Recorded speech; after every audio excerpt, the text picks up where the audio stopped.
বহু প্ৰত্যাশিত যি অশোক কাগজ কলৰ যি লজিষ্টিক হাব স্থাপন হোৱাৰ পথত আৰু বিভিন্ন কোম্পানীয়ে কাম আৰম্ভ কৰিছে।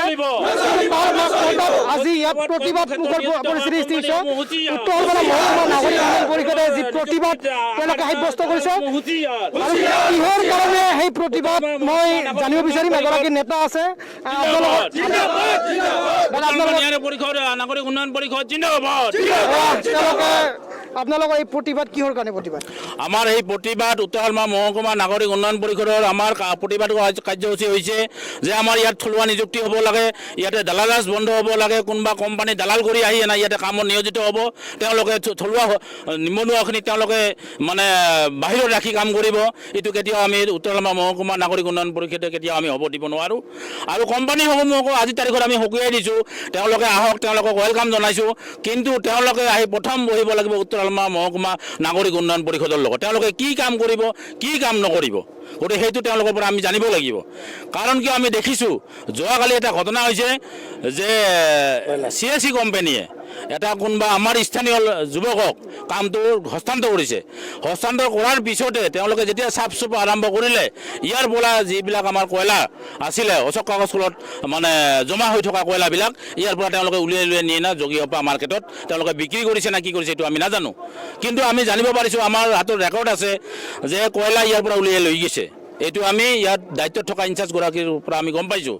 গতিকে আমি এই ক্ষেত্ৰত আমি ক'ব খোজোঁ যে অশোক কাগজ কলৰ চৌহদত লজিষ্টিক হাবৰ ক্ষেত্ৰত যিবিলাক কোম্পানী আহিছে তেওঁলোকক আমি ৱেলকাম জনাইছোঁ। তেওঁলোকে দুৰ্নীতিমুক্তভাৱে কাম কৰক, যাতে তেওঁলোকে কাম কৰাৰ ফলত যিসমূহ দালালৰ দৰে কাম কৰিব তেওঁলোকে নিম্নমানৰ কাম কৰিব, তেওঁলোকে নিম্ন মানে মজুৰি আদায় দিব লেবাৰক বা তেওঁলোকে পেটি কণ্ডাক্ট যিবিলাকক দিব। তাৰ ফলত কি হ'ব, কামবিলাক নিম্নমানৰ কাম হ'ব।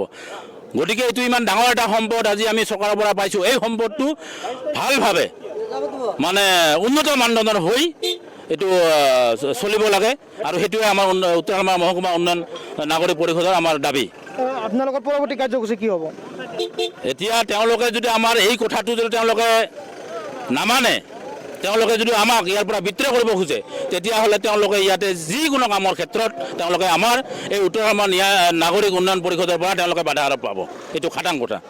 যি লজিষ্টিক হাবত কোনোবা এজন ব্যক্তি বিশেষক দায়িত্ব দিয়া বুলি গম পাইছোঁ আমি, এই ক্ষেত্ৰত আপোনালোকৰ মতামত কি?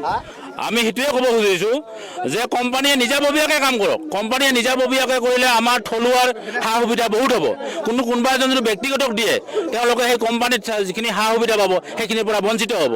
তাৰ মানে কি, আমি নিম্ন মানদণ্ডত আহিলোঁ আৰু নিম্ন মানদণ্ডত বা নিম্ন হাৰত আমি যিটো মজুৰি পাম, সেই মজুৰিটোৱে আমাৰ জনসাধাৰণক কেতিয়াও লাভান্বিত কৰিব নোৱাৰে।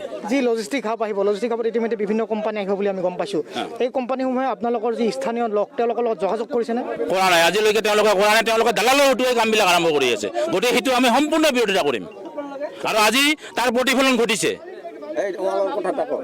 আজি কি কাৰ্য কৰিলে আপোনালোকে? আজি আমি তেওঁলোকক সকীয়াই দিলোঁ, কাম তেওঁলোকৰ বন্ধ ৰাখিলোঁ যে আমাৰ লগত আলোচনা কৰক, আলোচনা কৰি আপোনালোকে কাম আৰম্ভ কৰক। কিন্তু ইয়াতে মাজৰ মানুহ যাতে আপোনালোকে নোসোমায়, কোম্পানীয়ে ডাইৰেক্ট কাম কৰক।